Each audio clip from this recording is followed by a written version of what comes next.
Rakan Sebaya atau PRS merupakan sebuah organisasi yang diwujudkan di bawah bidang kuasa unit bimbingan dan kaunseling di sekolah.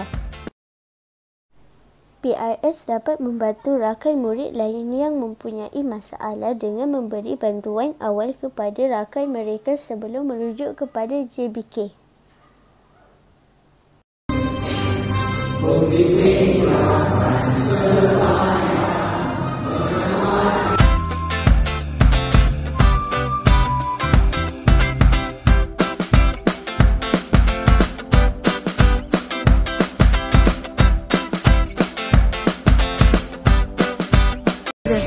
Assalamualaikum dan salam sejahtera.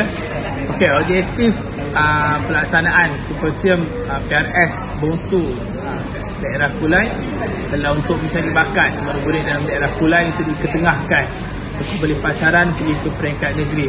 Itu salah satu objektif pelaksanaan PRS tahap Bongsu daerah Kulai. Yang kedua, kita nak memberi peluang pendedahan kepada murid untuk pelibatan aktif antara sekolah-sekolah lain. Tidaklah di satu sekolah saja, tapi percampuran sekolah daerah Kulai untuk boleh ketengahkan diri mereka untuk boleh pasaran anak-anak kita daerah Kulai. Seterusnya menyediakan silaturahim dan menjadikan profesionalism guru bimbang kaunseling kepada murid sekolah rendah untuk membantu diri sendiri dan membantu orang lain. Sekian, terima kasih.